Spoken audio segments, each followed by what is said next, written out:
Toxic people feed on one thing, your reaction. They need your anger to feel powerful. The moment you give them emotion, you become their puppet.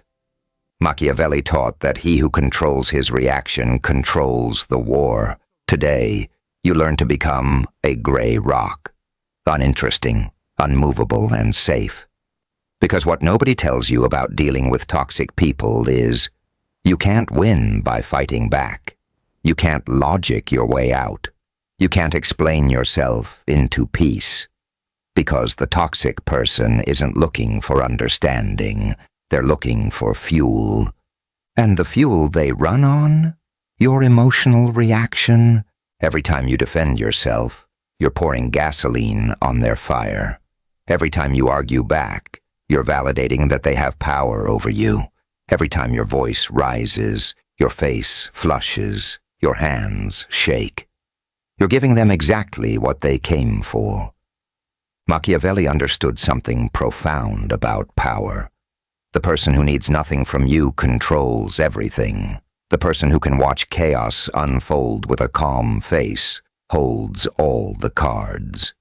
Today, I'm going to teach you a psychological technique so powerful that it makes manipulators, narcissists, and drama seekers lose their minds. It's called the Gray Rock Method. And by the end of this video, you'll know exactly how to become so boring, so uninteresting, so emotionally flat that toxic people will have no choice but to leave you alone. So like this video, hit that subscribe button, and let's begin. Section 1. The supply chain. First, you need to understand the economics of drama. Think of it like a supply chain. The toxic person is a vampire, but they don't feed on blood. They feed on narcissistic supply. What is narcissistic supply? It's attention, reaction, emotional energy. It's the look on your face when they insult you. It's the crack in your voice when you try to defend yourself. It's the text message you send at 2 a.m. trying to explain your side of the story. Every reaction you give is food for them. Now here's the key insight. They don't care if the attention is positive or negative. Anger works. Fear works. Even sympathy works. As long as you're emotionally engaged, they're winning. Think about the last argument you had with a toxic person. Did it resolve anything? Did they apologize? Did they see your point of view? Of course not, because resolution was never the goal. The argument itself was the goal. The drama was the product they were manufacturing. You thought you were having a conversation. You were actually performing in their theater. And here's the most dangerous part. They've trained you. Like Pavlov's dog, you've been conditioned to react. They say something inflammatory, and you immediately feel that surge of adrenaline. Your heart rate spikes. Your mind races to construct the perfect comeback. You feel compelled to defend yourself. That compulsion, that's the hook. That's how they control you. The Gray Rock Method works by cutting off the supply chain. You become so boring, so emotionally flat, so unresponsive that there's nothing for them to feed on. You're not ignoring them. That would give them something to escalate about. You're acknowledging them in the most mundane, uninteresting way possible. You become a gray rock, unremarkable, uninteresting, emotionally inert. And when a vampire can't feed, it moves on to find easier prey. Section 2. Let me give you your first weapon, the one-word answer. This is harder than it sounds because you've been socially conditioned to be polite, to engage, to explain yourself. The toxic person weaponizes this conditioning. They ask loaded questions designed to make you defend, explain, or justify. Why are you being so cold to me? Don't you care about this family? Why do you always do this? Your instinct is to answer, to explain that you're not being cold, that you do care, that you don't always do anything. But every word you speak is fuel. Instead, you train yourself to say one word. Okay. They insult you? Okay. They accuse you of something false?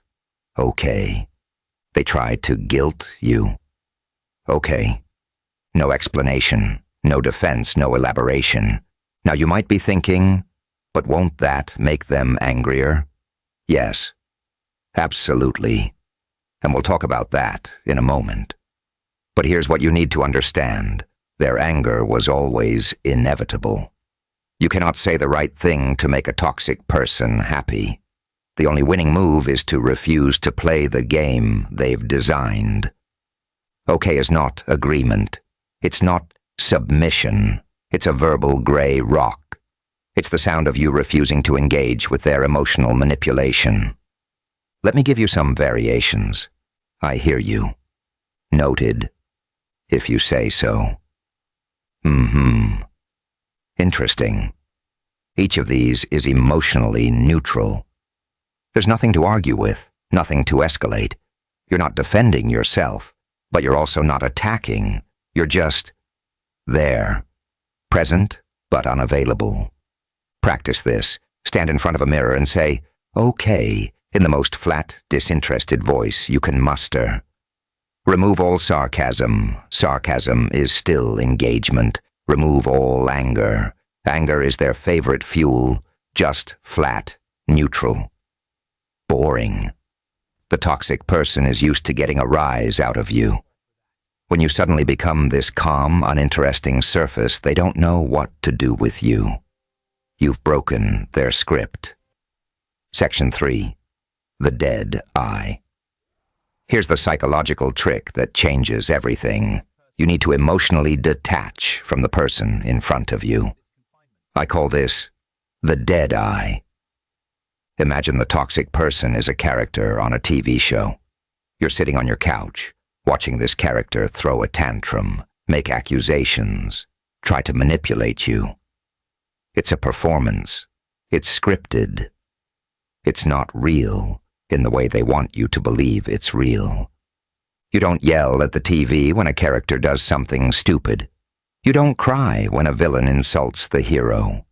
You watch with detached interest, maybe mild curiosity about what happens next. This is the mental state you need to achieve. When they're raging at you, you imagine there's a screen between you and them. You're observing their behavior with the same emotional investment you'd have watching a nature documentary. Fascinating. The toxic specimen is now employing guilt as a tactic. Let's see how this plays out. This does two things. First, it protects your emotional state. You're not absorbing their toxicity. You're observing it from a safe distance. Second, it changes your facial expression and body language in a way that's deeply unsettling to them. When you're emotionally engaged, your face shows it. Your eyes widen, your jaw tightens, your breathing changes. These micro-expressions tell them they're getting to you. But when you employ the dead-eye technique, your face becomes neutral. Your eyes don't widen in shock or narrow in anger.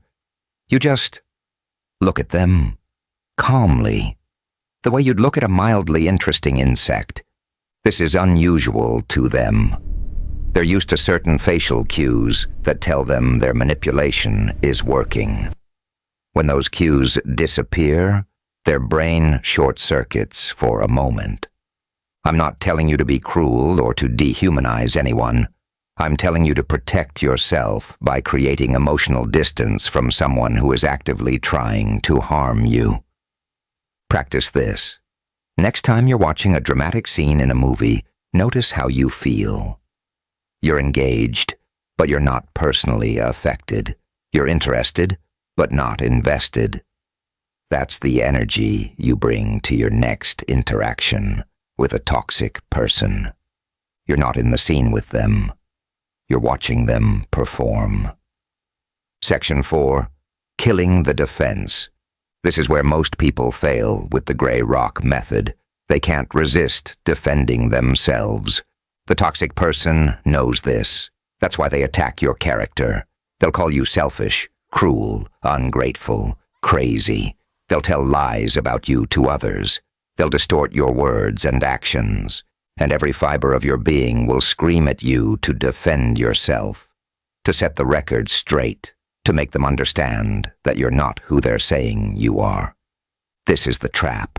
The moment you defend yourself, you've validated that their opinion matters. You've shown them that they still have power over you. You've re-engaged with the drama. Here's what Machiavelli understood. Your reputation doesn't need to be defended to everyone. It only needs to be solid with people who matter. The toxic person doesn't matter. Their opinion of you is fiction, and you don't argue with fiction. When they call you selfish, okay. When they tell others you're crazy, silence. When they distort what you said, if that's how you remember it. No defense, no counterattack, no explanation. This is psychologically agonizing at first. You'll feel that burning need to correct them, to make them see the truth. That feeling is your ego, and your ego is not your friend when dealing with toxic people. Let me tell you what happens when you refuse to defend yourself. First, they escalate. They'll make bigger accusations, wilder claims. They're trying to find the button that makes you react. Then they'll try a different tactic. Maybe they'll cry. Maybe they'll play victim. Maybe they'll love bomb you. When that doesn't work, something interesting happens. They lose interest. Because a fight with someone who won't fight back isn't fun. It's exhausting. There's no supply. And here's the beautiful part. Everyone watching can see what's happening. When someone is screaming accusations at a calm, quiet person who refuses to engage, observers don't think that quiet person must be guilty. They think that screaming person seems unhinged. Your silence is the most devastating response. Let them tell their lies. Let them build their narrative. People who know you will see through it. People who don't know you don't matter. And the toxic person will eventually exhaust themselves, punching at air. Section 5. Now let me give you a tactical tool that's incredibly effective. The subject pivot. Sometimes you can't use the one-word answer. Maybe you're at a family dinner. Maybe it's a work meeting. Maybe you're co-parenting and need to actually communicate about logistics. The toxic person will try to bait you into drama even in these situations. They'll insert little jabs, passive-aggressive comments, attempts to drag you into emotional territory. Your response? Immediately pivot to the most mundane, boring topic available. They say, "You always were terrible with money." You say, "Speaking of money, did the electric bill get paid? I saw it was due on the 15th. They say, "I can't believe you're being so cold to me." You say, "Hey, what time does Sarah need to be picked up from practice tomorrow?" They say, "You're just like your mother." You say, "Looks like rain this weekend. Did you need to borrow an umbrella?" You're not ignoring them. That would give them ammunition to claim you're dismissive. You're acknowledging that they spoke and then immediately redirecting to something completely emotionally neutral. Weather, logistics, paperwork, scheduling, the most boring aspects of daily life. This does something fascinating to their brain. It creates cognitive dissonance. They threw an emotional grenade, and you responded by talking about the weather. The mismatch is so jarring that it short-circuits their script. And if they try to pull you back to the drama, you pivot again. "I really need to discuss the electric bill. It's important." "We can talk about your feelings later. Right now, Sarah's pickup time is what matters." You maintain a calm, practical tone.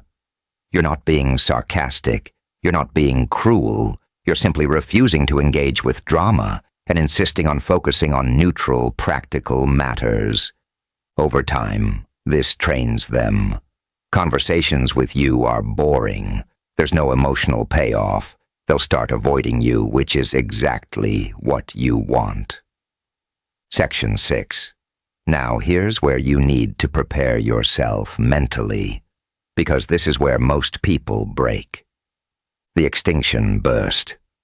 In behavioral psychology, an extinction burst is what happens when a previously rewarded behavior stops getting rewards. The behavior actually intensifies before it dies out. Think of a child who's learned that throwing a tantrum gets them candy. When you stop giving candy, does the child calmly accept this and stop having tantrums? No. They have an even bigger tantrum. They escalate because the old strategy isn't working, and they're desperately trying to make it work again. Toxic people do the same thing. When you first start gray rocking, they'll notice something is wrong. You're not reacting the way you used to. You're not giving them their supply, and they will absolutely lose their minds trying to get it back. This is the extinction burst. They'll say more outrageous things. They'll make more extreme accusations. They might cry, yell, threaten, guilt trip, or play victim. They might bring in flying monkeys, other people to confront you on their behalf. They might love bomb you with sudden affection and apologies.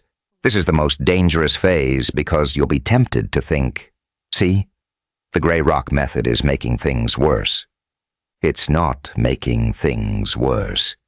You're seeing the true extent of their toxic behavior now that you're not enabling it. This is them showing you who they really are when they can't control you. You must hold the line. Every reaction during the extinction burst is a test. They're testing whether you'll break, whether you'll go back to the old pattern, whether they can still control you. If you break, if you argue back, defend yourself, or engage emotionally. You've just taught them that they need to escalate this far to get supply from you. You've made the next extinction burst even worse. But if you maintain your gray rock through the burst, something miraculous happens. They give up, not immediately. It might take days or weeks. But eventually they'll accept that you're not a viable source of supply anymore. They'll either avoid you or treat you with a strange new kind of distant respect. During the extinction burst, remember, this is temporary. Their escalation is proof you're winning. Every moment you don't react is a moment you're taking your power back. You're not responsible for managing their emotions. Breathe, stay calm. Keep your responses flat and boring. Weather the storm. On the other side is freedom. Now let me bring this home. The biggest mistake you make with a manipulator is thinking they want a resolution. They don't. They want a show. When you argue, you're performing for them. You are validating that they matter enough to upset you. To destroy them, you must deny them the show. You must become a gray rock. Boring, dull, impenetrable. When they insult you, you don't get angry. You look at them with the mild curiosity you would show a spreadsheet and say, interesting. No defense, no counterattack. You flatten your voice. You remove the light from your eyes. You become a mirror that reflects nothing. Watch how quickly they panic when their fuel source, your emotion, dries up. This isn't about being cold or cruel. This is about protecting your peace. This is about refusing to participate in someone else's chaos. This is about taking back control of your emotional state. Machiavelli wrote that it is better to be feared than loved if you cannot be both. But I'll offer you a third option. Be boring. Be so unremarkable, so emotionally unavailable to toxic people that they forget you exist. You are not required to set yourself on fire to keep others warm. You are not required to manage the emotions of people who refuse to manage their own. You are not required to defend yourself against lies told by people who don't care about truth. You are only required to protect your peace. And sometimes, protecting your peace means becoming the most boring person in the room. The gray rock doesn't fight the storm. It simply exists, solid, unmoved, uninteresting. And when the storm passes, and it always passes, the gray rock is still there, unchanged, unbroken, free. You now have the tools now. The one-word answer, the dead eye, the refusal to defend, the subject pivot. The knowledge that the extinction burst is temporary. Use them wisely. If this video helped you reclaim your power, subscribe to master your inner fortress. There's more strategic wisdom coming. And remember, the most dangerous person in the room is not the one who screams the loudest. It's the one who refuses to scream at all. Stay boring. Stay powerful. Stay free.